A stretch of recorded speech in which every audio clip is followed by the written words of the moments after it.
breakfast puppies? This podcast contains adult language and content and is meant for mature audiences. Listener discretion is advised. I'm Gorshkov. You're listening to Glitterbois. You failed the Rodina.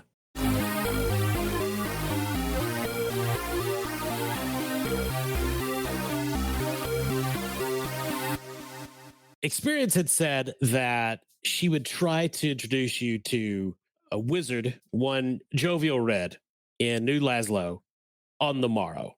Well, this doesn't happen. And the four of you end up cooling your heels at Experience's house in New Laszlo for 2 days before a meeting is arranged. And if you guys have anything you want to be doing during that 2 days, we can handle it over the Discord. And by you guys, I mean specifically Jacob. Noted. Noted. I had a whole bunch of side projects I was going to be cramming. Yeah, I figured.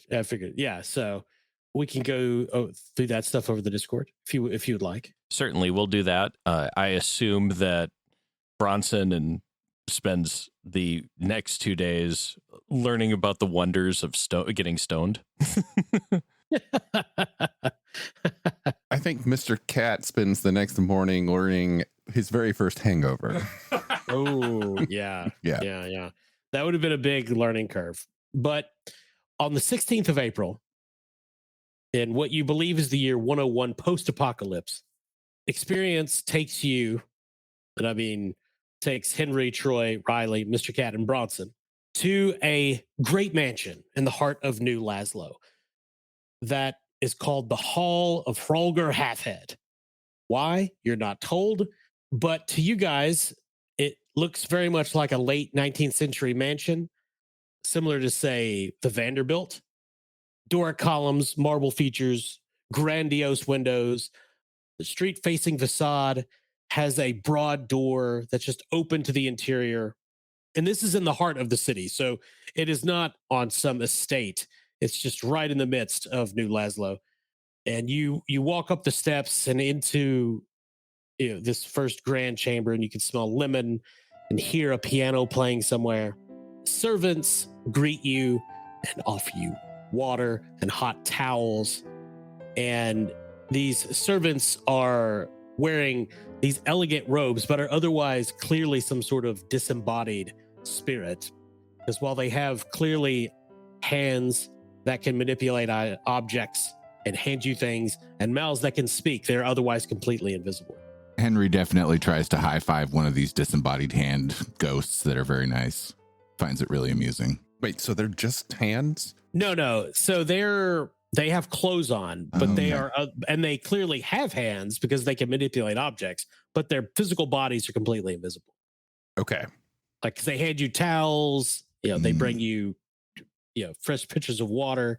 And so they're manipulating objects, but they're invisible. I was thinking like a floating towel with Mickey Mouse gloves. Yeah. Yeah. Okay. Well, it's more like a floating vest and pants hand you something. Okay. I will be smelling it. Smells very much to Mr. Cat, just like pure unadulterated magic. So after a few moments to rest yourselves, they take you up to the second floor and into a room with rugs and curtains and lacquered wood smells, where you meet Joe Red. Riley's immediately looking for an ashtray. One is hovering at your elbow. Oh, and thank I God. will show you guys a picture here. Jovial Red. But also, we'll describe him. He's wearing a red cape covered in stars and magical glyphs over purple robes. All sorts of medallions and talismans hang from chains around his neck. He's got a white beard, receding hairline, and big, thick black frames. And he stands as you enter with a smile, but something of a grim expression, and kind of gestures around to the overstuffed chairs around this large table. You guys kind of sit down, put your drinks down, and he says, "Oh, welcome.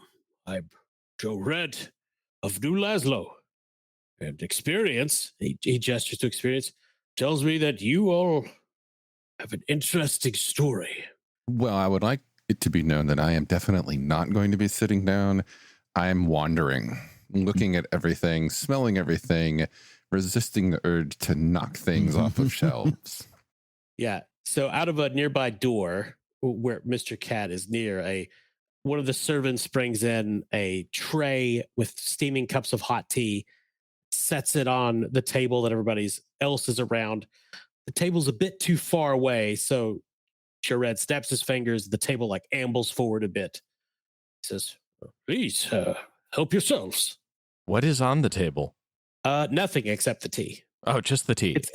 It's like a coffee table. Oh, got it. Okay, cool. Yeah. I'll pour myself a cup of tea, since I'm presuming that this is not a civilized human being and he's offering us hot tea rather than iced tea. Oh, it is definitely hot tea. Yeah. The pitcher is piping. I'm now picturing this pitcher playing a tiny bagpipes. That's right. Oh, please make yourselves at home, and shall we begin at the beginning? Yeah, man.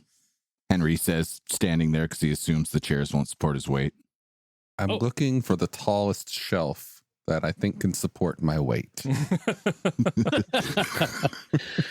So he gestures, "Please sit down. I assure you the chairs are quite sturdy. I think you will find." Henry pops a squat. Yeah, the wood creaks, but Henry is supported. So from the beginning, right? Yeah, and you guys can just say, you tell him. We don't have to go through it all, since we all know what happened. I like look over at you and kind of gesture for you to start telling the story. Well, it all started one fateful night, like less than a week ago, it feels like. Yeah, and, we met this guy, kind of a little passage of time. Well, we met this guy, guess his name was Tarmac, and we would have gotten to know him more, but we kind of killed him. The Crucifier. Yeah. Fast forward a little bit. We met this guy who was going to buy my talismans, but then we killed him. Oh, your talismans. Bronson killed him. Yeah. I did. He was a bad man. I don't think Mike would be mad. And we met a crazy doctor. We almost stole some weed. It's been a real trip. We have a receipt. Yes, well, I'm glad you have a receipt. And you're from where was it? Ohio, man. Cincinnati. Mike's basement. Year of our Lord, 1997. Does anyone mind if I smoke? Riley looks at the lit cigarette in his hand and looks at him and goes shrugs. So he takes out a long pipe, starts packing it with tobacco. It's a very interesting tale. I have some spells I would like to cast, just to see what we can see. There would be no objections to this. Cast your spells, man. Well, very well. And then we'll have some questions for each of you, just to kind of ascertain your point of origin, the metaversal sense, the metaphysical. But for now, is there anything you would like to ask me before we begin? He puffs on the pipe a bit. Riley has questions, but Riley is not asking of him at this point. Because at this point, for all he knows, he's like one of those fucking consultants they kept dragging into the office to tell us about how to smooth flow process and the Mitsubishi method and shit. Unfortunately, the talkative one could not make it tonight. Yeah. Yes, we are Seanless. Yeah, just wait until I get a read on this dude. Right now, he's a pretentious asshole. He seems kind of like I don't know. At least from the picture that you shared, he looks like one of those old men who both likes giving out Werther's originals, but also likes playing tiny little innocent pranks on his grandchildren. Yeah, that's why Riley does not like him. I'm having a hard time because it's me in 20 years. I mean, I specifically thought that and was not going to make that joke when I saw it on the Discord. Just longer beard, and that's me. Before he casts his spells, though, or as he starts casting his spells, I sort of materialize next to him. Again, I don't understand personal boundaries. So it's that really, really, really close leaning in and watching him cast the spells. Not because I think he's up to something, but because this is a new power that Mr. Cat has never had before. So I am fascinated about taking in all of it. So gotcha. Pupils dilated. Dilated. Yeah. Got the whole opening the senses. Like, give me more. Well, I mean, it's better than you wandering around those rooms spraying because he's casting spells. Mine. There are bathrooms for that. So, so he starts with, and he explains all this to you. Sense evil. He casts it on each of you specifically. Once he has concluded that none of you are generally diabolic or demons masquerading in mortal form, he moves on to see the invisible. Check for any astral beings, entities, elements, ghosts, objects, forces, and creatures that might be invisible or naturally visible, known to you or otherwise. This results in no effect. The next thing he casts is sense magic, and he casts sense magic and closes his eyes, holds out his hands as if he's feeling like some mystic thread that no one can see but him. I want to try and feel it too. Like cat-like, reach out, paw at the air. Yeah. It's just air as far as you can tell, but he has his eyes closed and he, cracks one open looking at Riley and he says, you have the gift. Of course you know this. Sorta. Experience also said the same thing. Said she thought I was a techno wizard. Yes. I mean, I think she's right. In concept, I understand that it's the details I'm a little hazy on. As well as I. I'm more of a conventional practitioner. There are many here that can aid you in our fair city. He looks at Mr. Cat. You are as you appear. Bronson, he just pats Bronson. Bronson is also as he appears. Very much so. To which Bronson replies, "Oh, thank you. I like you too, wizard. You smelled nice." "Thank you." And then he looks at Henry. I did not think to detect such emanations from you, my friend. Emanations? Nor so foul ones. You seem so benign. Those are some mighty big words, man. Are you saying I'm cool or am I not cool? I'm saying there is arcane power lurking within your chassis. Oh, are you talking about these? And I kind of open my side panel and like a couple of talismans spill out onto the floor. Yes, that would be those. Could you put those on the table, please? Oh, you got it, dude. Henry does so. Where did you acquire these items? Oh, back earlier in my story where we killed our first dude. Yeah, it's Tarmac. The crucifier. Yeah. See. Alex, you can hear in the back of your head just soft cursing in Russian that you suspect no one else hears. And Joviera says, well, have you formed any attachment to these items? Have you wielded them? My attachment to them is how badly I want to sell them for other things. I don't know what they do. Ah, I see. Well, I would recommend disposal. Does that disposal come with some coin? Rub some metallic fingers together. Well, I suppose that might be possible, but these are such iniquitous providence that I $5 words, man. I don't know what you mean. These are pure evil. Oh. So he picks up one of them. It's this jagged, blackened spike wrapped in flayed leather straps.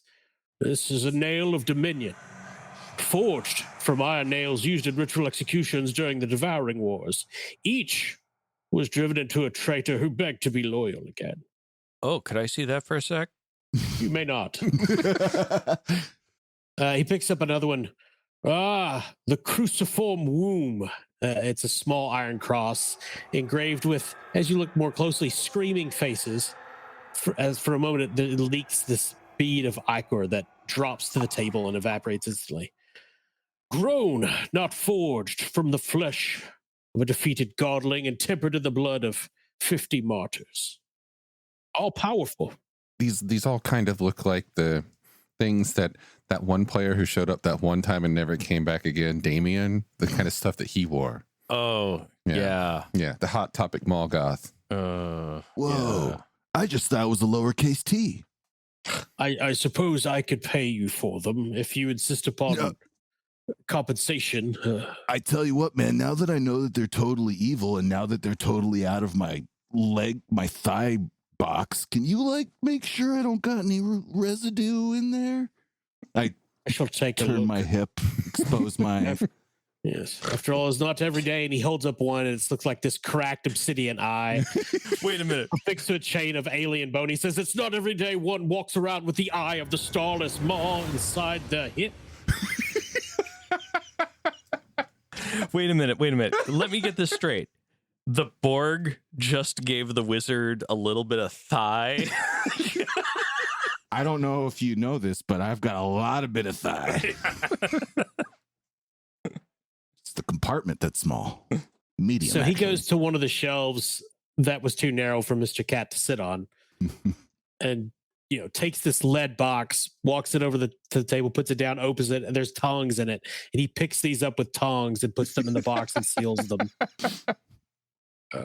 Later, a cleansing ritual might be conducted, but I think you're all right. Okay. Your nominally inorganic form likely offered some protection. Sweet. I love it when things go nominally. If you could see his face, it would be confused. And so you hear Gorshkov say, "This is Will Velia. I mean Henry. Those were foul." Yeah, man. I don't want to be holding on to no nails of big problems. Yes, it's big problem. It's good. Super sorrows. With these, as Jovial later terms them, blasphemous anomalies out of the way, he goes ahead and casts See Aura on each of you individually, looks at you for a moment, and so this process, this does take hours while you guys are in this room. The servants bring you lunch. As the hour's growing late, the sun is beginning to set. He says, if you could return tomorrow, we'll begin with words of truth. Leave a private session with each of you. I guess we got nothing better going on. Excellent. Sounds good, bro. So he bids you a good evening. He leaves. The servants are there to show you out. Now, if you guys don't have anything in particular you want to pursue the evening hours, we can cut straight to the next day. But if there's some errand you want to run or mischief. I do kind of want to establish whether that's something that happened over the 2 days that we waited to meet Joe Red, or rather it happened this evening. So basically, we haven't talked about Henry and smoking yet. Henry and Bronson, because Bronson got in on the weed at this point, right? It's been established that he started smoking. So we naturally want to share that experience to basically fast forward over the concept, thinking that Henry has come to realize that while his lungs do function, his brain is not the same as it once was, and that's part of the equation. And he's found, much to his sorrow and chagrin, that while it still tastes good, like it's some sticky icky, it doesn't do anything for him. And it's devastating, and he doesn't know how to tell anybody because it's like that's part of his thing. That's part of his jive. So he's... Here's the question. Do you ever sleep? I mean, technically you have a brain, so theoretically you probably need to pull some REM cycles in there for just offloading. Okay, sure. I'm not saying my brain is totally gone, but the idea I'm running with is that he finds that weed does not actually get him high anymore. And so he is pretending and grappling with this weird thing that was both his identity and his escape. So Riley, being the unprincipled fuck he is, whenever in the middle of the night he notices Henry's sleeping, he's jacking in with the laptop he bought and pulling code down for the long-term project of computerizing getting high for Henry and working his way through trying to figure out Riff's code. Gotcha. Yeah. Oh, we definitely figured that out because I was in the shop when he did your language mod swap, and I was paying very close attention for this specific reason.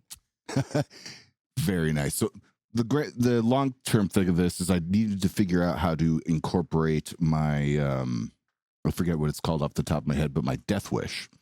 And it's an identity loss, like turning into a giant robot with 3% of your 3 to 5% of your flesh left. That's one thing, but I can't get high anymore. Fuck. So that's something he's grappling with. That's all I wanted to lay out there. No, I think that's very worthwhile. Yeah, absolutely. I am totally fine with fast forwarding. Yeah. Totally fine with fast forwarding. I do assume that I'm going to have to come up to some understanding with his AI regarding what the fuck I'm doing, but we'll handle that offline. Yeah. It probably chimed in the first time, yeah. It would have definitely, Gorshkov definitely would have been very interested in what this was about. There's a text exchange that starts with, "Look, commie bastard." So the next day, you guys return. It's a similar sort of ritual you go through. The servants meet you at the door. You go upstairs. You have tea. He talks with you for a moment. Then one by one, you go off to a dark room with no windows. And he casts words of truth and questions you thoroughly and exhaustively. This takes place over the next 5 days. You're questioned one at a time, and he asks just obvious questions, about your family, friends, your history, and then innocuous stuff. What was your favorite orange soda? Did you like the sound of the wind if it blew through tree? Stuff that you think is just kind of weird. Now, what I need to know is, at any point through the questioning, is anyone deceptive or false? I am certainly not. In fact, you said it was like a maddening experience. I'll bet he is pretty maddened by his experience chatting with me. So it turns out that Riley dissembles quite regularly. Shocker. Very rarely flat out lies, but dissembles constantly. Yeah. Mostly around not flat out saying he thinks someone's an asshole, but that's the general tone. Okay. Yeah, and Henry's honest, but honest to a fault, but a little scatterbrained. Had to get him back on track a couple times. Yeah. That's certainly reasonable. As long as you're not outright lying. Only about not being able to get high. Funnily enough, he does not ask Henry anything about weed. Stands to reason. Got to be a pretty short conversation then. Yeah. So on the 20th of April, you all return to the house. You go through the same thing. You meet the servants. You go upstairs. You have tea. And he says, "Well, I've come to the conclusion that you are not demons. Righteous." Someone going to make the Treebeard reference so I don't have to? Go right ahead. I'm a cat. They've never seen Lord of the Rings. It isn't out yet. Yeah, never seen it. And that one isn't in the books, actually. No, it does. Yeah, the whole "you are not orcs" thing, I'm pretty sure is in there. Yeah. That's not there's a couple major Treebeard lines that aren't in the book. My wife is screaming at me from 20 miles away. So what I can tell you, you're not ghosts or demigods, but the potent power has left its fingerprints all over you. Ick. You were touched by something great and dangerous. What it was, I cannot say. I have 2 options for you. To the east of here, beyond the river, beyond the ruins of old Detroit Windsor, there is a shaman. Nokobis is her name. She has a relationship with many spirits that might have insight. Magics that I do not practice. It's a dangerous journey, but you should seek her out. I think she might be quite elucidative. The other option is to simply return to your home. I don't know where this Cincinnati lies, but I'm sure you do. And should you locate its ruins, given that you're temporally displaced beings, simply returning to your geographic point of origin might be enough to involuntarily rift you back to where you should be. Or it could rip your souls out and tether your beings to hell for all eternity. I was going to say, it sounds like a pretty big might. But I think it'd probably be fine. Maybe. So, option one then, right? I mean, going home sounds great. Maybe. But that's his maybe, not mine. I, for one, have no desire to return to the basement.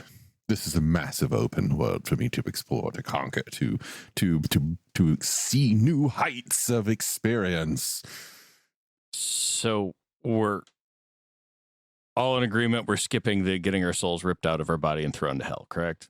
Yeah. Okay, cool. Just wanted to make seems sure. Counter to our It's interest. just a slight possibility. It's unlikely. And guys, what if Mike's still here? We don't want to leave him. The whole concept, like the mentioning of souls ripped out, sucked to hell. I get these flashbacks to reading the armor and reading the knife, and basically that unnamed dead man experiencing that as well. And no, sir, don't have no, shudder, not for me. So Jovial tells you that if you want to continue the exploration of what may be going on, to seek out Nokomis. She's an Odawa medicine woman of the Naps Odawa. They live on an island due south of Old Detroit, Windsor. Well, should you go that way, I would recommend a guide. The ruins can be quite dangerous. As many things that survived from the ancient world can be. Well, what are you doing this afternoon?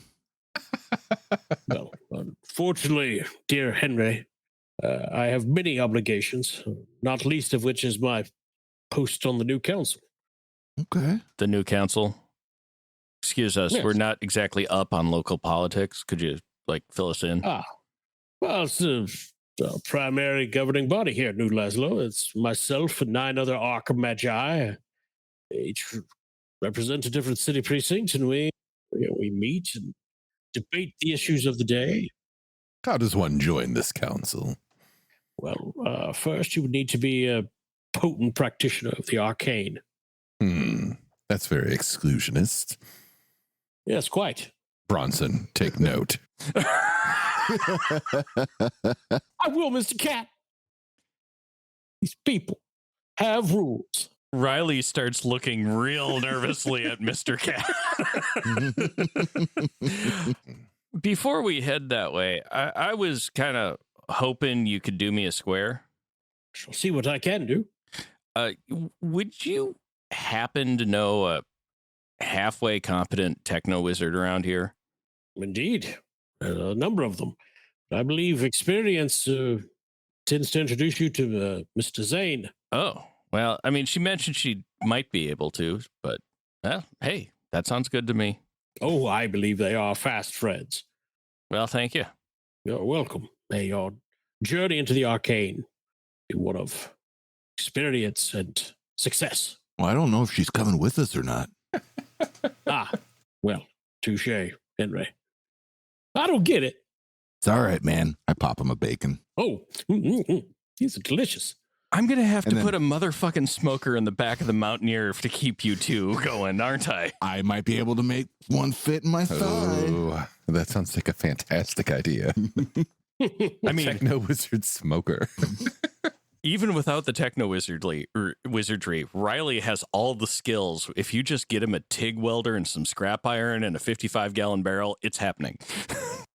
So that is what Jovial Reed, he explains he doesn't know what else to do. He's exhausted his magical means of investigation, and you need a different art to proceed further. Before we go, I don't think we ever established, and thus I was hoping to ask him, I've got this green cloak with a rune on it that I'm wearing. Makes me look really cool. A big robot with a cloak? Who doesn't love that? Oh, yes. Is there anything... Did you ever figure out... You didn't say my rune on my cloak was evil. Does this do anything? No, this is it's an apocalypse cloak, I would say. So it's more of a More of a brooch than a rune on this cloak. Okay. Yes. Oh, I see. The rune's on the pattern of the cloak, not a... Yes. It should ward off water, mud, radiation. Quite useful in the apocalypse. I don't want any mud in my gears. You got me there. There you go. Thank you. Very simple to identify.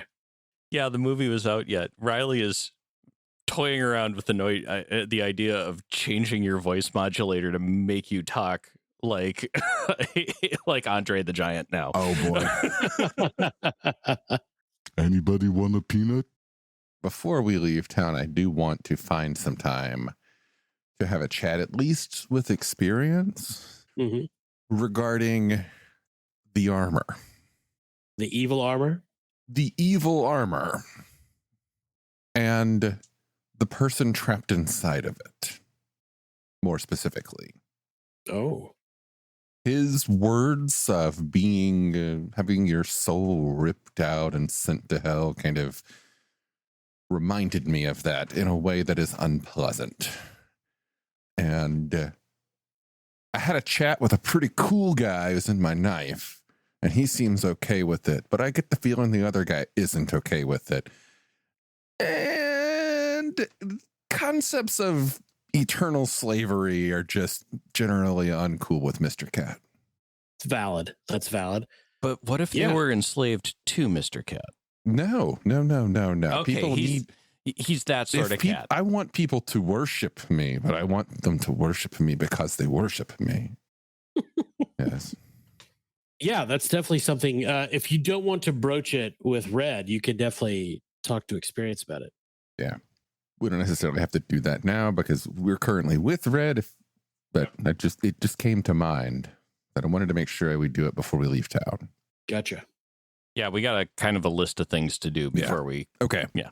Yeah, I figured you guys were not going to sprint off into the wilderness. Yeah. 1, weld smoker. 2, have your conversation with Experience. 3, apparently pick up more weed for Bronson. 4, kill Hitler. 4, find a techno wizard. 5, find a guide. Weld together a smoker. Yeah. 6, I need to find more cigarettes. I'm rationing out this pack as hard as I can, and it's getting serious. You all have been dealing with Riley having nick fits.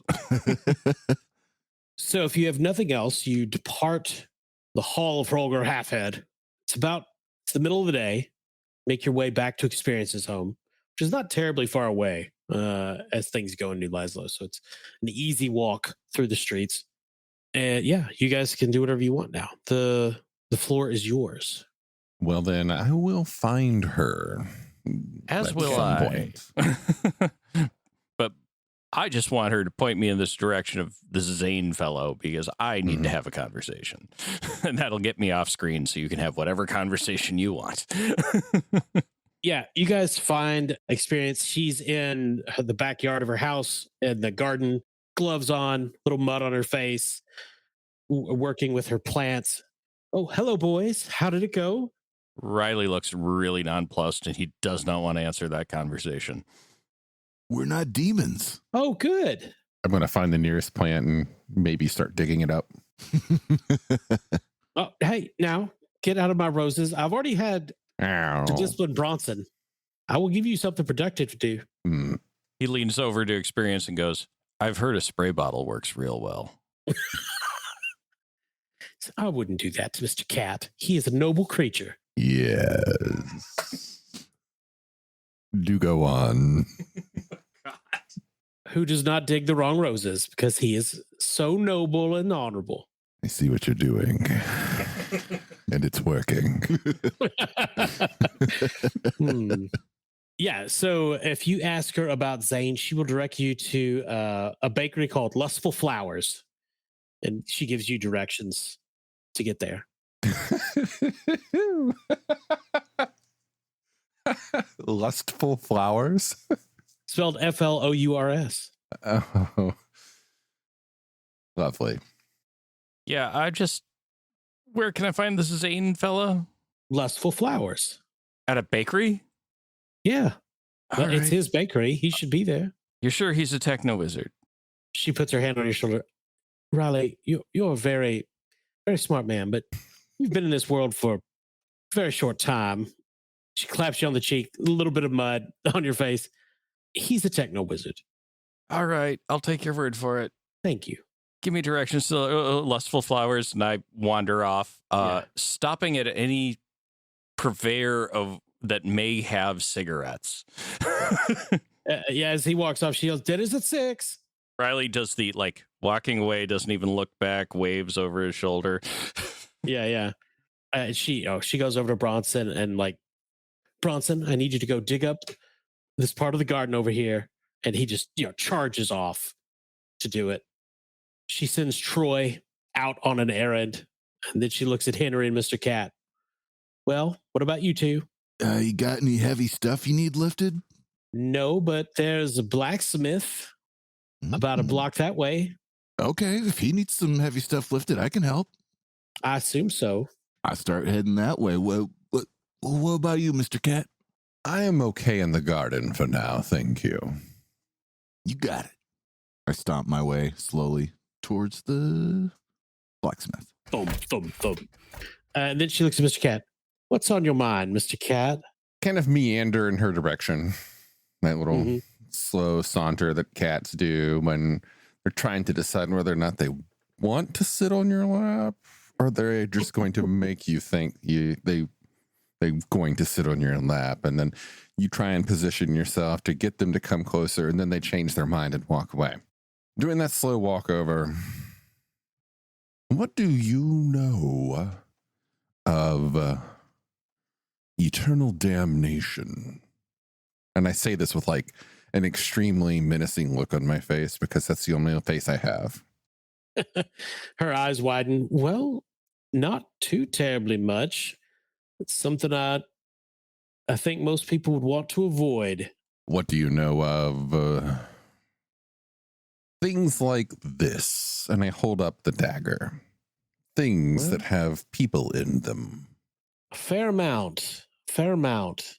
What do you know of that dagger, Mr. Cat? We've had a chat. A good one? I think we're cool. Oh, good. Excellent. Yes, that is a rune weapon.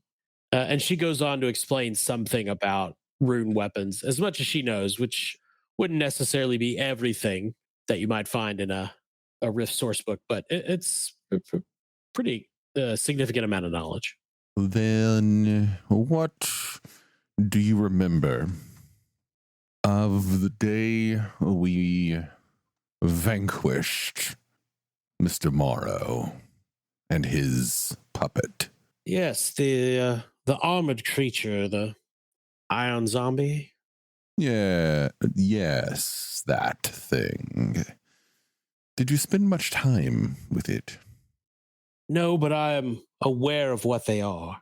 I mean, clearly I am too, but just to refresh me. So she's digging in her garden, picking out small stones, planting things, moving things from one pot to soil. Well, it's dark magic, different from rune weapons, bio-wizardry, I believe that is called, but they trap a soul, the body of the zombie, as it were, into the armor. This fills it with great, terrible power. Condition of the soul in this existence I cannot imagine. I would say it is, as you alluded earlier, some sort of eternal torment. It cannot be pleasant. There is a man in that armor, a Spaniard. Oh, well... I do not believe he belongs there. No. He was speaking Spanish? Yes. Oh, that's unusual. I did not realize the creatures could speak. I am not referring to the dead thing. I'm referring to the soul within the armor currently. Oh. The man who was captured and thrown into the pits of hell and then had his soul ripped from his body, placed in here. Again, like I said, eternal damnation. I see. Well, you have some peculiar abilities, Mr. Cat. Thank you. But I would say Your Spanish speaker was most likely from Mexico rather than Spain. So is it the same thing, right? Yeah, they are not the same thing, but okay. Cats don't know from geography. yeah. We have heard only rumors, but there's a dark power in the Yucatan that crafts these sorts of terrible weapons. What can be done for him? I'm not sure. I suppose there must be some means by which to break the armor and so release him to whatever awaits him in the next life. But how?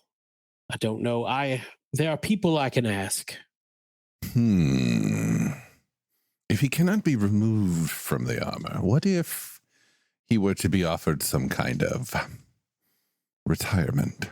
Well, I'm not certain we could even communicate with him, but as I said, Mr. Cat, I will ask. There's someone with a great deal of knowledge that I can confide in, but it will take some time. So be it. I just leave. Meanwhile, not too terribly far away, Riley is walking up to the outside of a 3-story building set amidst a fairly traditional block. The top floors look like apartments. You can see potted plants and laundry. The main floor is Lustful Flowers, which has this big sign out front, and you can see through the windows. It is clearly a bakery. In the back, you can see a huge kitchen and oven and a counter. People lined up buying bread and pastries. Display case full of all sorts of treats. Working there, you see large, round fellow, late middle-aged, in an apron, covered in dust and flour. What would you like to do, Jacob? I'm going to walk into the bakery, smoking, wait my turn to get up to the counter, and go, can I get a croissant? And I'm looking for Zane. Person at the counter, turns around and says, Zane. They give you croissant, and Zane comes out of the kitchen, walks around. Oh, Ader, how's it going? Oh my God, he's a Wisconsinite. I look him up and down and go, my name's Riley. Experience said I should come talk to you. Oh, yeah. Hey, how you doing? And he gives you a big handshake. Jesus. And says, oh, come on. Come here. I got stuff to show you in the back. Oh, no, he's from the Iron Range. This is getting worse. Yeah, he takes you into the back. Yeah, go. Yeah, so you're the button techno wizard. That's what Experience said. Said I ought to show you the ropes around here. A bakery? Oh, well, it's not just any bakery. So you look around, and similar to some kitchens you've seen, everything seems to be fully functional appliances that are not connected to any sort of power lines. Have strange sort of gems at odd places, weird wiring. Oh no, I built everything in here. That's really my primary business. I got a full shop and about back. I just something about stoves, I just have a real knack for it. The bakery, I just got to keep these running. Yeah. Well, and who doesn't love a good baked good? Am I right? Yep. You know what I'm working on? It's a fryer, because donuts, hand to God. So Zane sees something that no one's seen on Riley's face since he hit Earth. And that's kind of like happiness. You can make donuts? Well, I'm working on it. You'd be surprised. It's kind of tricky making a deep fryer, because what I want to grease, I want it to be self-circulating and self-cleaning. But yeah, I think I've got, let me show you what I'm working on. Come here. And he takes you out of the kitchen of the bakery. You guys go out a back door, the swing and screech, and across a small yard to a big metal shop. You go in, tons of advanced machine tools that you recognize and lots of magical ones you don't. And bubbling away in the middle is a huge deep fryer tended to by what you can only think about as a bipedal stocky anteater. And Zay goes, oh, this is my apprentice, Albrecht. Albrecht, how the donuts coming? And the anteater DB whistles something you don't recognize. He spoons out of the hot grease a perfectly round, just piping hot donut. Is that a donut hole? Oh, he got some of those and puts it on a workbench with others, lays it on wax paper, dusts it with flour, or dusts it with sugar, excuse me. You want to try one? Oh. To be perfectly honest, I've been eating these all morning. I would love to. And while I'm munching it, I'm looking at the fryer. Yeah. And I look over at it and go, so like, I'll be honest, apparently I am a techno wizard, and other than like the theoretical, we channel magic through items and create items. That's as far as my understanding of this goes. However, this deep fryer, if we use the oil recirculator methodology that they had in the M1 Abrams tank, I think we might be able to get the even flow you're looking for. I think the problem is you have a constriction in the coil right here, and he starts rambling off on how to recirculate and temperature control an oil. Albert, get a pen. Make a note. And yeah, he starts grabbing tools and like, keep going. Yeah, and so I don't know what an M1 Abrams tank is, but old school main battle tank. Don't worry about it. Anyways, it uses a compound dual coil recirculator, and we just go into technobabble for the next however, because I've met someone who's weirdly on the same wavelength I am. Yeah. So when you look up from you guys working on this fryer, and you guys finally got it right, it is this self-circulating, add one batch of grease and you're good forever. It's dark outside. The stars are out. Albrick, the anteater humanoid, is curled up on a table covered in a blanket asleep, and you may be entering sugar coma. I would have it no other way. Tell you what, there's a place not far down the road. They serve hash and steaks. Oh. Well, and beer, but I just assumed that was implied.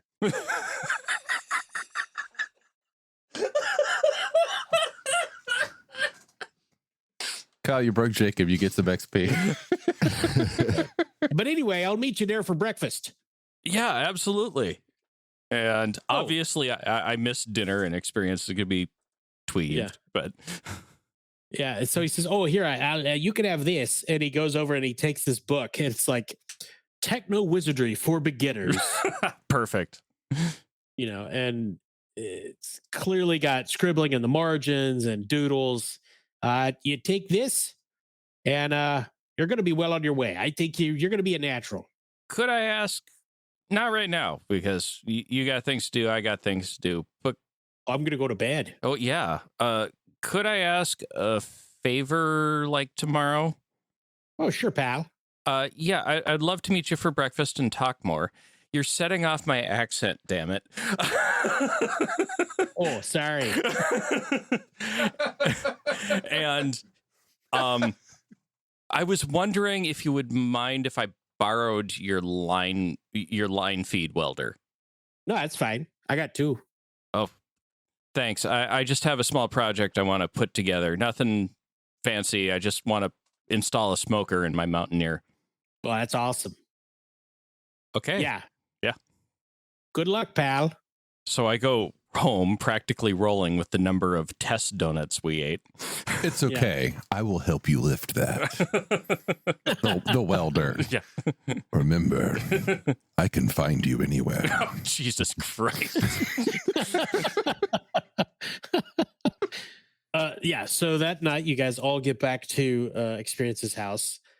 Henry spent the day just getting loaned out to various machine shops and smithies to move heavy things. Awesome.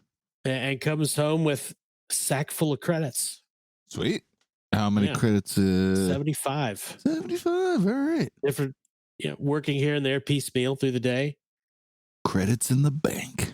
It's it's late at night. Experience has already gone to sleep. Dinner was left out, covered in the pots, covered with towels. Oh no, I was 100% on time for dinner.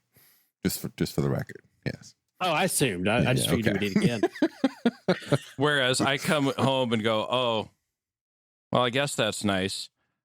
I can't eat. So the three of you are in the kitchen and you hear this banging and crashing from the front of the house. And you hear, let go of me. What are you doing? Get in there, little man. I will rip your face off. Get in there. Good boy. What are you doing? I don't even know you. And pushed into the room with the rest of you, of course, is Bronson and this creature. Small, green man.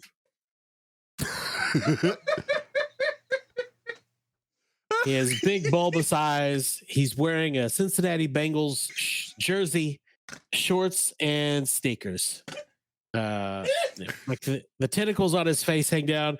He is covered in dog slobber and is variously being hauled and pushed by Bronson. This guy really looks like he has a message about diabetes. I found this small green man.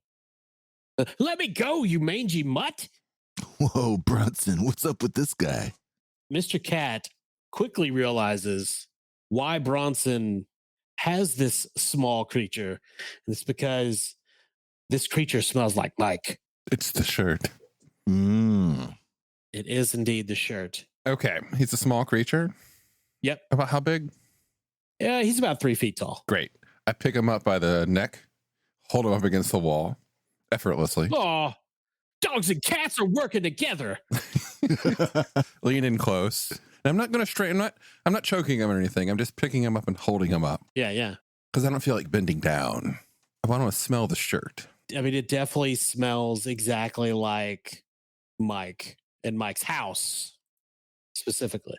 I'm going to turn him around and see if this shirt has those 3 little holes where when Mike was wearing this shirt and I was on his lap and I reached out and I accidentally poked holes in it. He's like, get off my lap. And I went, meow, and ran away. It does. I turn and look at the other 2. Sorry, 3. Bronson, you're part of the team now. Thank you, Mr. Cat. I look at all 3 of them. This is Mike's shirt. Whoa, you're right. I look at the little green guy. I'll make you a deal. Okay, pal. Are you the ringleader of this circus? I'll make you a deal. You tell me where you got that shirt, and I'll give you a cigarette. You don't tell me where you got that shirt, I'll let Mr. Cat there find out where you got that shirt. Well, lucky for you, I'm a smoker, and I'm afraid of cats. Shit, I agree. That son of a bitch scares the shit out of me on a regular basis. Says it just right in front of Mr. Cat. No. Yes. I don't think we should go believe on. it. I think we strap him down and get real medieval. I'll get a claw hammer. I will not look down at him and nod approvingly. His methods are crude, but improving. I pull out one of my last cigarettes and offer it to the small green man as soon as Cat sets him down. Yeah, he takes it. Look, no, you don't gotta torture me. I found it. Where? In the upper grid. I'm new to town. Explain it slowly. He takes a cigarette, takes a big pull. A broken grid. No, not the depths of old Detroit. What you guys, you look like adventurers. We are from Cincinnati. Hey, buddy, I got this medium-sized thigh compartment. You want to see if you can fit inside of it? I don't. They should probably answer our questions a little clearer. I found it in the upper grid. It was just in a pile of junk. I thought it looked cool. It's in remarkably good condition. Yeah, I thought it looked cool. I needed a shirt. It was a shirt. There was lots of other stuff, but yeah, I mean, I didn't spend a lot of time there. It's the broken grid, you know. Tell what I mean? us about the corpse you pulled it off of. Corpse? Wasn't a corpse. Just a pile of clothes and books, TV. Don't think he's lying. Random stuff. I don't But suppose. no corpse, man. I don't suppose you. Can you read? Of course I can. Sort of. I don't suppose you remember the title in any of the books. Look, man, it was dark. Not a lot of lights down there. The thing's orange. I could see that. I hold up another cigarette. Look, I don't remember any of the title. Look, there was a lot going on. I pat my thigh again. Look, the Broken Grid is a very dangerous place. I was not down there on a sightseeing tour. Fair enough. I look over at Riley. I need this shirt. Oh, yeah. How much you want for the shirt? How much you got? I got a thigh compartment on the Borg. I think 10 credits. That sounds very reasonable. I peel off 20 and hand them over. Oh, thanks. But look, if you guys like junk like this... Do you need a receipt? What? No, I don't need a receipt. What have I did? What am I, a weed shop? But look, I can take you guys straight to the pile where I found this if you like this kind of old junk. You staying around here? I live here. Well, not in this house. I've never been here. Nice place, by the way. Thank you. But I live down the way. Dromedary Bocephus is my name. What? Dromedary Bocephus. Folks call me Drum. Nice to meet you, Drum. Nice to meet you, giant cyborg. So, what's your going rate as a guide out there? Well, if we're just going to go to like the upper grid where I found this, which is not too far, easy, $1,000. Well, I'm going to lean in real close and rub my cheek on him. Take a deep whiff. My eyes are open the whole time, looking in his. As I'm doing this, you know I can find you anywhere. Yeah. I mean, okay. Just so you know. Thank you. Shirt, please. Okay. Yeah, he peels the shirt off. Okay. I just leave. Oh, that guy is terrifying. Yeah, a little bit. A lot of it. But anyway, if you guys want to go into the Broken Grid, I'm your guy. You going to be in town for the next couple days? Yeah. No, I got no other jobs coming up. This just got this one on the last job. So, yeah. I don't mean to pry. Sure. But why were you up in the grid anyway? Yeah, folks like to go up there. You know, people like you looking for treasure, stuff like that, lost tech. They need a guide, and I know my way around a little bit. I also know how to get out alive. That's very important. I would generally agree that's the way to go, yeah.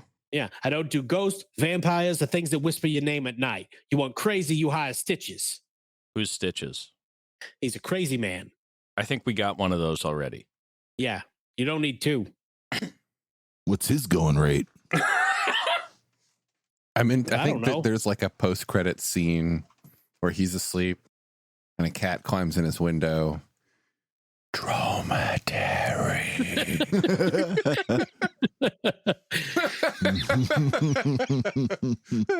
Yeah, look, Stitches, he'll take you anywhere you want to go on a grid. Lower grid, upper grid, but have people that go with Stitches don't come back.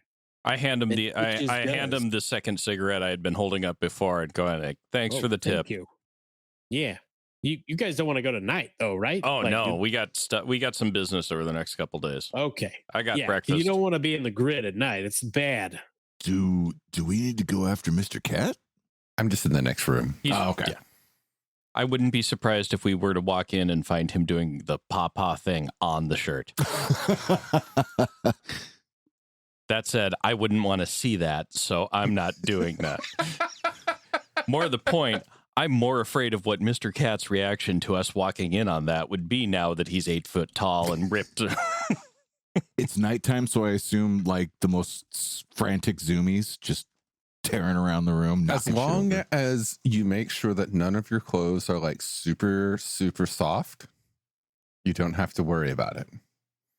But if you wear something super soft, like a big furry coat, those biscuits are going to happen and you are not going to like them. The irony, majority of my skin is metal, but I'm just wearing a crappy travel cloak. Yep. Well, unless anyone has anything else, I'm going to crash. I have an early breakfast tomorrow. Yeah, I'm going to pile in a corner and resume my late night talks with Gorshkov. Gorshkov, thank you. I want to object read the shirt. Oh. Smart move. All right. Cool. Object read, the psychic power. What page? Oh, I've got it on my... I I should have had my sheet handy for this. It is page 174. Ultimate Edition. Okay. Yes. All right. We'll roll. I'm going to go with. This is going to be one of those situations where ultimately I'm putting trust in the game master because it talks about the current and previous owner. Mm-hmm. And I'm hoping I can channel through the most recent owner to the previous owner. Like, if there's a way to like focus my senses one owner past or something, because I don't really care about how this guy got it. I'm trying to get images of maybe the first owner. Yeah. I think you could do that. Yeah. Okay. Roll in my skill. Okay. 50. I got a 58% for impressions of the last owner. 26. So that's a success for impressions. Images.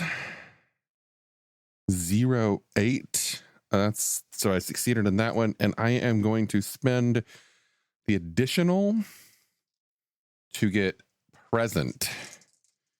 And I have a 40% chance of that. So present, the present of whatever. Oh, okay. I did not succeed at that. So I'm going to spend heroism and re-roll that one. That is much, but that is an 01. Oh. Very, very well. It was a 51 and now it is an 01. Okay. So let's go from impressions to images to present. Okay. Mr. Cat curls up around the shirt, smells it deeply, and begins to get a series of sensory impressions, images. Obviously, the object's purpose is clear. It's clothes. There's no wisp of magic other than that which is still clinging to it from however it got to its current plane of existence. The general alignment of its last owner is impossible to discern. General state of mind, resolved. Or at least when this item was in his possession. Images, the most significant image you get that you don't recognize, like clearly there's images of Mike wearing it around his house, going to football games. The most significant image of it, though, is it is in this big whirlwind of materials in Mike's house, flying through the house in this maelstrom of energy, and it's yanked through some rift, along with much of the rest of what you recognize as Mike's possessions and the house. And then it lands in cold water. And the next significant event is it being pulled out by this green hand, which you assume is Dromedary Bocephus. When Mr. Cat tries to focus in and see and feel the last owner, Mike, as he is at that very moment, he gets the impression of Mike is in a dark room that you have no particular sense of. He's calm, dressed in clothes that Mr. Cat wouldn't really recognize. And he's studying some sort of manuscript. And it's just the nearest glimpse of this. And then he comes out of this meditative trance. Bronson. Yes, Mr. Cat. I hand him the shirt. Oh, thank you. It is yours now. I will treasure it. I can wear it. You can. I would just like Mike. You will be. So it's like he's here. I'm gonna go write my dream journal. Noted. And Bronson runs off. Before I turn in for the night, I'm sitting on the couch smoking and reading the Techno Wizardry for Beginners book. Well, it begins to answer a lot of questions that you've had over the past week. So you guys go to bed, or in Henry's case, start talking to Gorshkov. Yep. Gorshkov, you've been talking for a moment, and he says, Henry, what is your intention of the future? I mean, apparently now I'm big and strong, so like I could actually help my friends instead of just kind of being there. So lift heavy things, defend my friends, find Mike. Those are my intentions. And I guess figure out how all this works. Who is Mike? Who is this? Is this great warrior? Oh, buddy, he's what you might call a comrade. Comrade. Close comrade, even. I see. Good friend of ours. He's missing. What's happened to Mike? Well, I launched into the same story that I told Red earlier about how, we got transported and then we killed the guy and catching up. And so, yeah, basically Mike's the only one of us that didn't land in the same place when we got here. Gotcha. So he is behind enemy lines, so to speak. Lost comrade in battle. Yeah, exactly. We must go for him. That's what I'm thinking. Yes. How can you help me figure this battle body out so I can help find Mike better and help defend my friends better? I can help, yes. But primary cybernetic control is tasked to your central cerebral cortex. Weak and pathetic though it might be. Yeah, totally. What you said. Yeah. Again, behind the faceplate, Henry's brow, which still exists, furrows. Which I don't know if Gorshkov can detect or not, like micro-facial expressions, but yeah. So, where did you undergo combat training? Couple years making and delivering pizzas. That'll get you some battle training, but that's about it. High school sucked. You could call that battle training. Am I right, Gorshkov? What is this? What is going on now? Oh, it's called palling around, pal. We're making I don't care for this. Gorshky, yeah. We gotta, we're like Tango and Cash. We're like Tangled Cash. Yeah. Pretty sure that came out before 97. Yes. Cool. Oh yeah, for sure, yeah. Like Mike did not, so I couldn't make that reference. What is Tangled Cash? You use so many strange words. Oh yeah, they probably didn't have that over there. Henry goes on to give a detailed explanation of Tango and Cash, which metagaming, personally, the only thing I remember is that Mel Gibson was in it and somebody else, and I might be wrong on that. It was Sylvester Stallone and Patrick Swayze, right? No, but that's fine. You still tell it as if Mel Gibson was in it. Clearly, it's definitely better, yeah. Yeah, clearly he meant Lethal Weapon, but he's remembering Tango and Cash. Wait, so Black Detective is too old for shit, is what you are saying? Yeah, Cash was too old for that shit. So I am Danny Glover, and you are Mel Gibson in Tangled Cash. Yeah, exactly, man.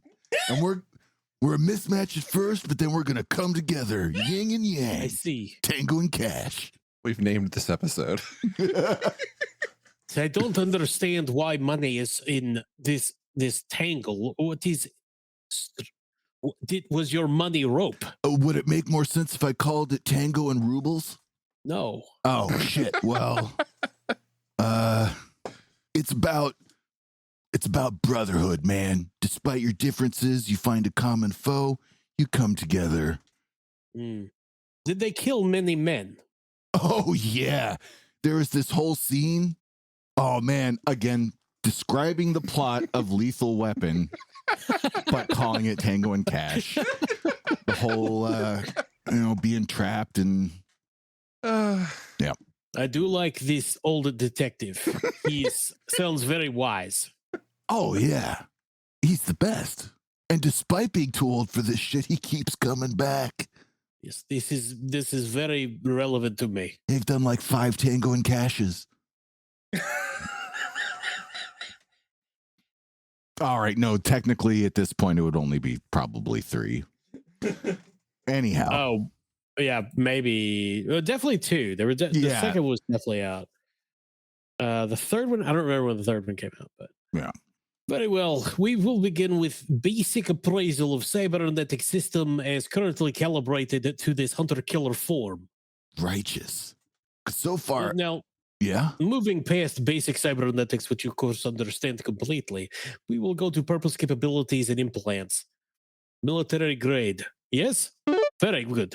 Continuing. And he goes into this lecture, and you can take the cybernetics basic skill. Ooh. Okay. Now it's only going to be half what it should start out with, but once you level up, it will go to its normal. Okay, and it was called we again. assume Gorshkov is, explaining this to you over. Niet you fool.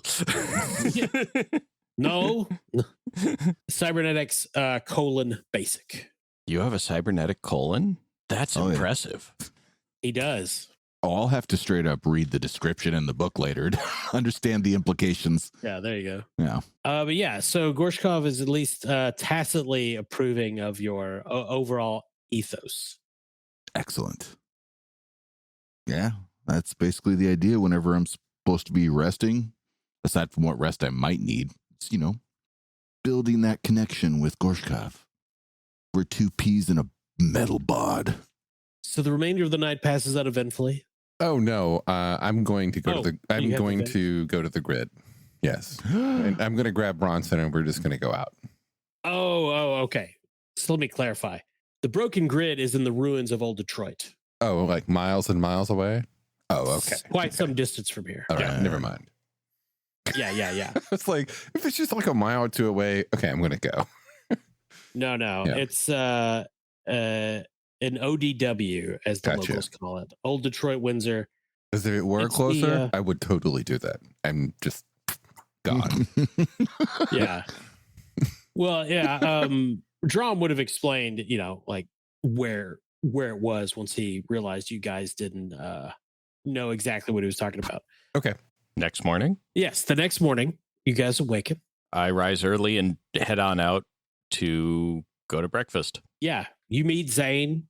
You eat steak and hash browns, eggs, and you ask him questions about techno wizardry. He answers.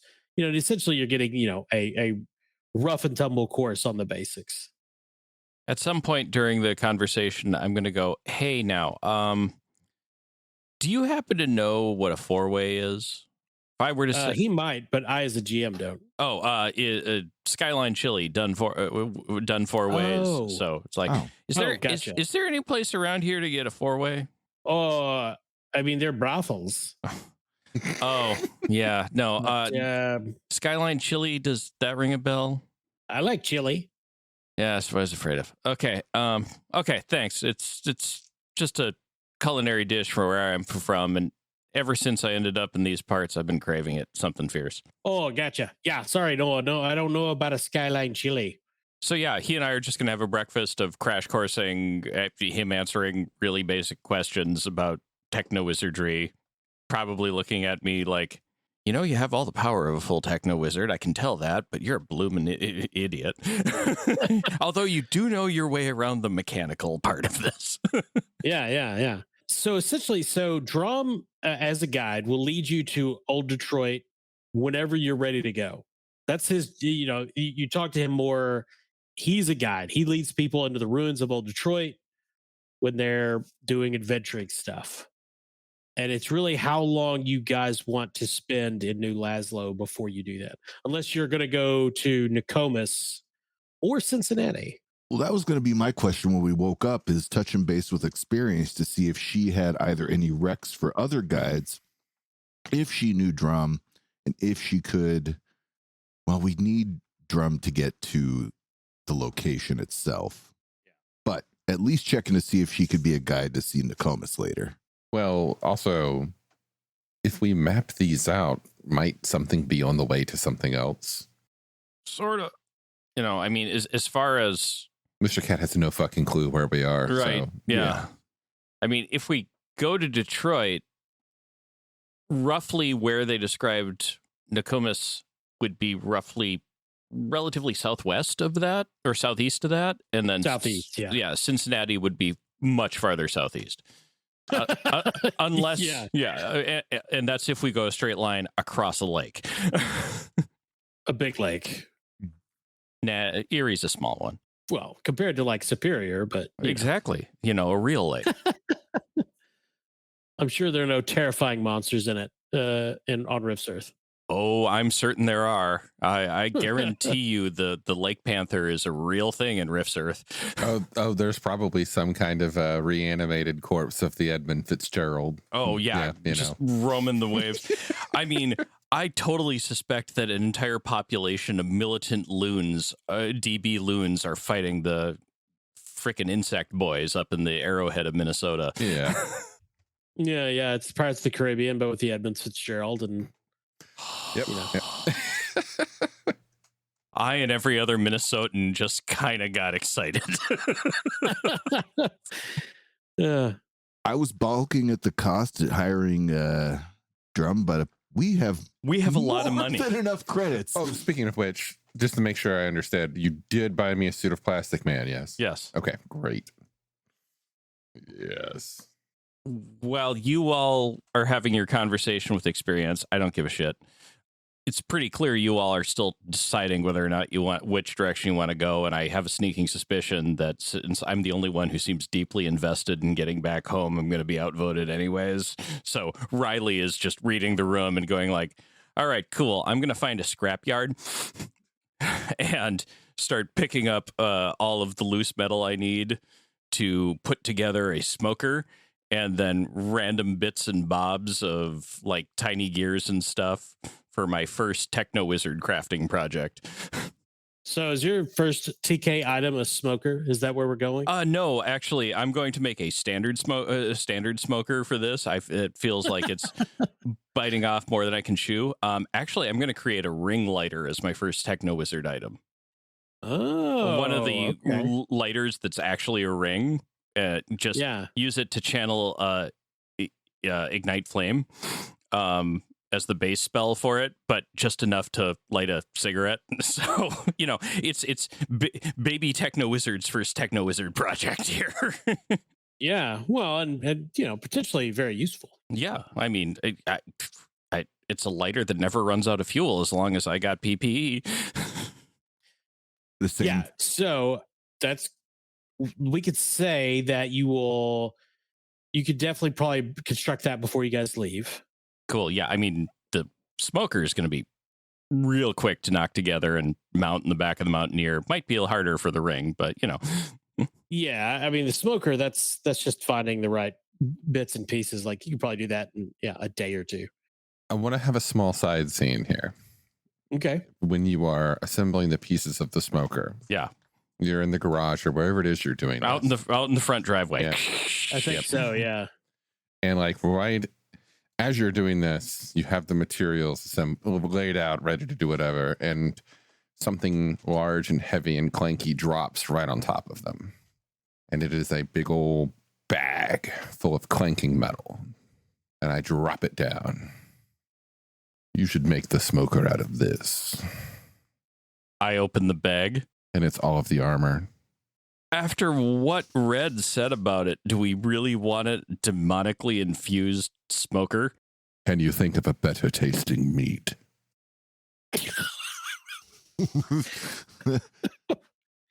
Riley stops, lights a fresh cigarette, blows a smoke ring, and goes, "You have a point." Also, I think he would appreciate a gentle retirement. What? I just leave. I proceed to start incorporating the parts of armor into the smoker as I'm constructing it. Okay. Demonic smoker. I bypassed doing a techno wizardry smoker, and I've somehow created a demonic smoker. Great. I mean, at the same time, the moment you gave me a half-assed justification, my unprincipled ass is all over this. Meat that is fueled by the souls of the damned. Ooh, delicious. Meat marinated in sin. Okay, so you're working on the smoker. What is Henry doing? I'd like to think that the one first thing in terms of like consistent use, learning consistent use of different functions, Henry's jumping high. And it's that like kind of getting used to like, whoa! I love how I keep doing visual bits. Yeah. Just, a bunch of high jumps, trying not to crash into anything. Maybe at one point he does crash into like a fruit truck or a vegetable truck. My cabbages. Was Morrowind out in 97? No, that was closer to 99, 2000. Okay. Yeah. Because you just run and jump. Oh, yeah. Oh, my God. Playing Oblivion Remastered, quick aside, the return of having athletics and acrobatics. Oh, yeah. But yeah, jumping. It's classic. Mm-hmm. Jump high. So my thought is we will end this session, not necessarily right now, but the end of this session is my thought of you guys leaving New Laszlo to head to the ruins of old Detroit. So anything you want to do before then, now is the time. Then session 5 will be about your adventures into the ODW. Dangerous, monster-infested wilderness, overgrown with trees, drone swarms, mutants, major ley line nexi, Psy Hunter tribes. Did I say mutants? Because there's mutants. Just wake me up when we get there. I'm driving. Sedate me. Mr. Cat suddenly starts smoking pot. Giving him assuming we give him a brief tour of the truck, the mega truck. Any suggestions, Drum, on anything we might need for this trip? Oh, you fellas are doing great. Yeah. Real lots of planners. I like the cloak. It's big. Yeah. Did I get one? You got one for a small guy? Don't we have several, actually? We could tear 1 and 2 and give him, exactly. Well, he wanted money from us. I don't know how much of those clothes worth, but I think we had a whole crate of them. Yeah, that's the thing. I'm pretty sure we got plenty to spare. I think only Troy and I took one. Yeah, I took one too. Oh, okay. I say we give him a freebie. We break him in. Make him part of the team. At least for now, it'll inspire loyalty. I do like loyalty. I like not being backstabbed in the Runelands. That too. So you give him a cloak. He wraps it around himself multiple times so it doesn't drag in the ground. Yeah, I like this. Yeah, magic digs, huh? Ooh, Drome the Wizard. Bocephus the Brute. Does anybody have Taylor? No. But he's like, hey, you're taking food, water, anti-radiation pills, guns. Yeah, all we need is a case of cigarettes and 2 pork bellies. Let's say Bronson and I definitely took a trip back to get more weed before we left. Yeah. You got more smokes? I got more smokes and 2 pork bellies. Nice. How much money do we have left? Still so much. Well, define so much. If I recall correctly, we were 33,900. Okay. Yeah. I would actually like to acquire a ranged weapon that I'm actually good at it. We know a gunsmith, a gun store. Yeah. The gun library. Let's go to the gun library. The gun library. Are we just going with book costs? Yes. Okay. Yeah. And I assume I would have no problem picking up a gunslinger style holster for a Wilkes 320. No, trivially. Yeah. I actually wouldn't mind getting a WP shotgun if it's in the budget. It's in the budget. You guys have one. Well, I guess technically somebody did buy a y'all bought like an SDC shotgun. Yeah, somebody bought an SDC shotgun. I thought that was you. I couldn't recall what I had bought at that. Okay. We are not as rich as you guys think we are. Oh no, things cost a lot of money still. Yeah. So it all depends on what you're looking for. Well, I was hoping to get like an energy rifle, but I don't look like I'm going to be able to afford one unless I get like a northern gun. Yeah, I was going to say there's some northern gun varieties that are a little more cost effective. Would any of the stuff from like the Northern Gun source book, the Northern Gun world book, be there? It's mainly just a big old well, it's two of them. It's two big old catalog books full of stuff. Robots. I mean, given guns. that you're in Michigan, anything from Northern Gun would be in Happy Trigger. Okay. It might be a little used. There might be some blood off of the person who formerly owned it, so given their pseudo aligned with the coalition. Okay. I'm just going to take a look through those books then. I do at some point. At some point, I wish to rematerialize at the counter of the weed shop. I'm like, there. They will. They probably remember me. They definitely. With my 17 credits or something like that. They definitely remember. I put down 1,000 credits. I want this much of weed. So we will say that there's now a more than sufficient amount of weed. I want the good stuff in the Mountaineer for the foreseeable future. We have a duffel bag of weed in the Mountaineer. Yeah, I am adding that to the equipment. Mr. Cat has no idea how much it costs. I need this much. Yeah, I think it's like a barrel of weed. Well, because he's taking something Henry said to heart. Perhaps he should try. Yeah, there you go. Yeah, maybe that'll get him through Riley's driving. I am putting it on the character sheet as a sea bag full of weed. Oh boy, they were certainly happy to accommodate. Yeah. So Jacob, as you're building this smoker into the Mountaineer, you've learned more about techno wizardry, and some of your arcane senses have become more finely tuned. You realize that there are many more objects in the back of the Mountaineer that perhaps have eldritch providence than you originally suspected. More than just the cloaks. Yeah, I kind of figured that. I'm going to give those bullets a hard once over. Do you mean the box of oddly shaped, multicolored, and entirely unlabeled 9mm ammunition? Yes. Gotcha. So you start going through these. You're not sure what any of them do, though you start to get feelings and impressions. Cool. One group of 6. This is the first that you start to understand. And there are 63 rounds altogether in this set. 6 of them, you're pretty sure, you don't know why you think this, but once fired, they will emit a blood-curdling scream, supernatural scream, which would, you're quite certain, be very unsettling to anyone that was shot at with such a round.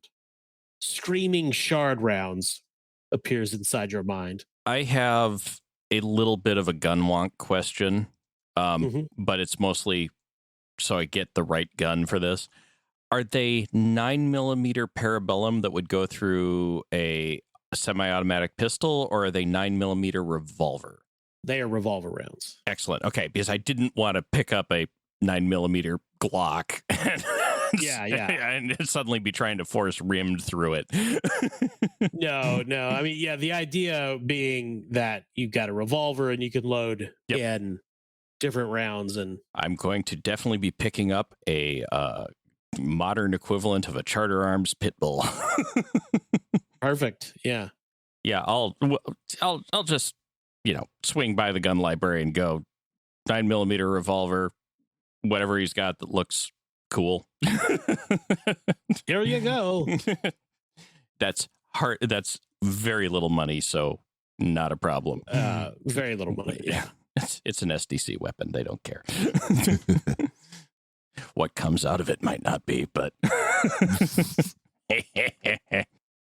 yeah. So you study these bullets, and I'll just go ahead and send you the list. I mean, you're a wizard. Eventually, you would figure it out, and you can share that with your comrades or not. I will decide that. And then I'm going to do some other poking around, but we can handle that offline because like the blue flame brass lantern screams and that sort of thing. And well, the brass lantern, it's just a magical lantern. Just a magical lantern. It doesn't do anything beyond provide illumination, but with or without pumping PP into it. That's the big question. Yeah, you don't have to. It just works. So yeah, I mean, we're picking up some guns. I'm finishing building a smoker and starting the smoking of the 2 pork bellies I pick up. And there you go. Yeah. Also, I should note, shortly after Mr. Cat dropped the iron armor on, Experience did come out of the house and stop you from using those in the smoker.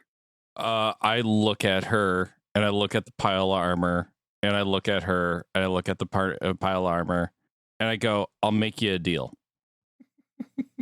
Yes. I will not use the armor in the construction of the smoker in exchange for you explaining to Mr. Cat why I am not. Well, I'm going to tell him that he was right. There's a soul trapped in it. I don't need the explanation. I just need you to go have that conversation. Yeah. So she had planned to do so, but she says, "Of course I will." Yes. So she finds Mr. Cat. She's like, "I appreciate your initiative. I think the man probably would enjoy being a smoker more than some sort of evil armor, but there is a soul there, and there's a way we can remove it, or free it, rather." You're sure about this? My source is very, very good. Yes. Because I could imagine after spending countless years murdering and slaying in the name of demonic forces that spending the rest of one's existence grilling is an idyllic retirement. Yes? Well, I think we can send him to the next world. Oh, well, that too. That is a more reasonable explanation. Yes. So if you collect for me the pieces of armor, I'll take care of it. Okay, I go do that. Yeah. It's like my friend will help me. It's all right. I was really looking forward to that demon meat.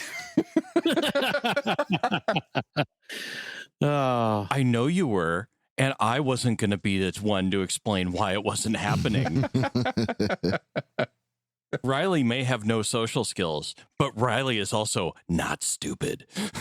Yeah, so she will take it, and she, you're not sure what she does with it. She takes it to the house.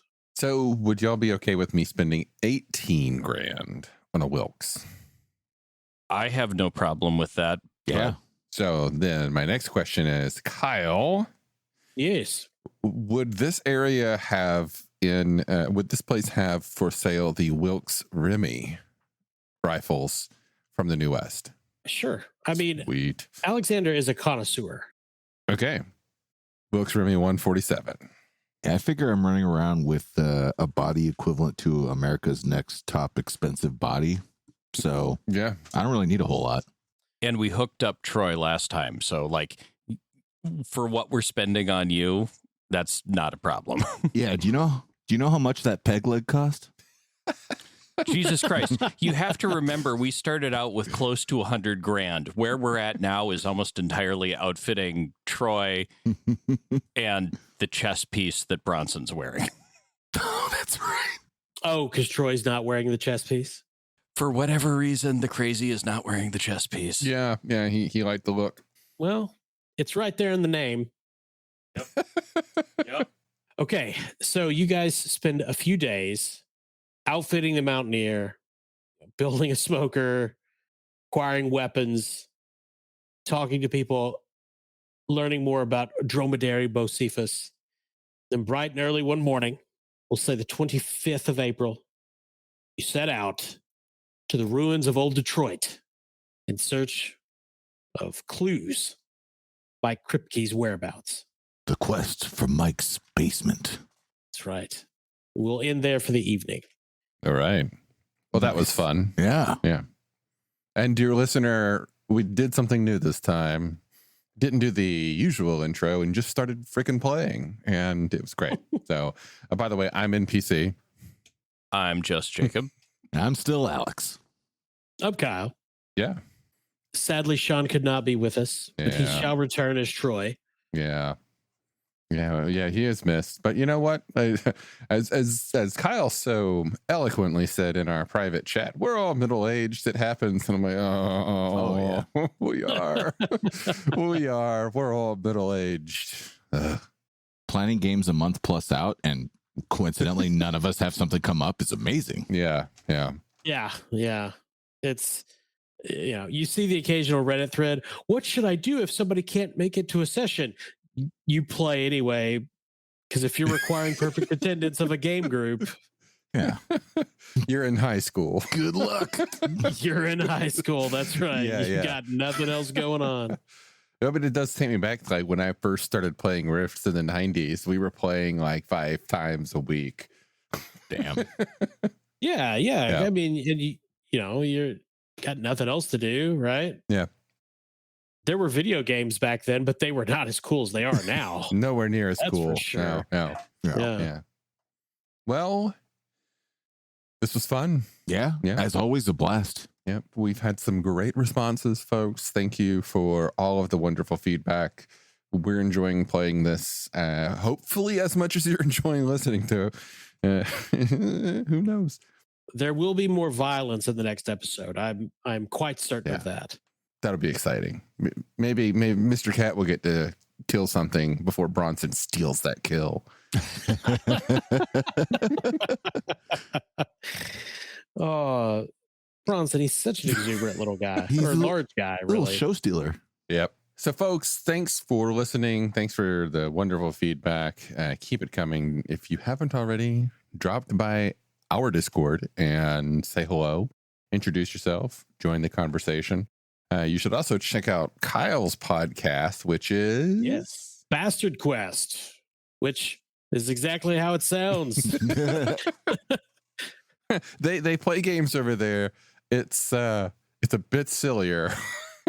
It is, yes, it is a very, very comedic in tone, and we play lots of games. It is not unlike Glitterbois. It is not definitely just a Palladium Games podcast. We've played at least one Palladium game, maybe 2. You did Ninja Turtles. Maybe one day you'll play Nightbane. Someday. I've got the core book. I've got it. We're going. You should see the stack of books I have downstairs of games we're going to play. It just keeps getting higher. Yep. It's ridiculous. We are in a golden age right now. We really are. Of cool games. It is unbelievable. Yep. It's a good day to be a gamer it's a good day to be a middle-aged gamer with a budget. Yeah. You could could build a huge collection of games you'll never play. So anyway, join us online. Listen to Bastard Quest. Drop by our Discord. Drop by their Discord. Say hello. Join the conversation. And we look forward to hearing from you. And we'll catch you next time. Goodbye. Thanks, everybody. Starships, magic, mystic martial arts, romance. All of these can be found in A Cloak of Blades by Isaac Scher. You might have heard my name before. I've done a lot of voiceover work for Breakfast Puppies, and I've recently released my first novel. It's available on Amazon as an ebook and paperback, and you can get it for free if you have a Kindle Unlimited subscription.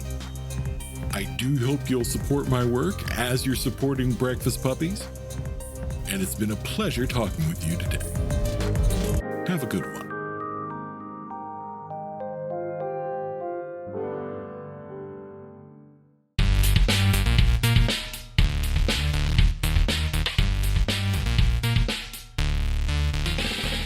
You've been listening to The Glitterbois, a Palladium Books fan podcast. Glitterbois, Rifts, the Megaverse, and all other such topics are the property of Kevin Siembieda and Palladium Books. Please buy all their stuff and help keep them in print and making more games. You can order directly at palladiumbooks.com, and their entire catalog is available digitally at Drive-Thru RPG as well. Our opening music is 8-Bit Bass and Lead by Furby Guy from freesound.org. This closing music is Caravana by Philip Gross, available at freemusicarchive.org. All sound effects used are self-made or acquired via Creative Commons Zero license. If you like what you have heard, find us on Twitter and Facebook as The Glitterbois. That's BOIS. And check us out online at breakfastpuppies.com/glitterboys. And also join us on the Breakfast Puppies Network Discord at breakfastpuppies.com/discord. And if you want to help us out, please spread the word and help us build a community. Thanks again for listening. We'll catch you next time.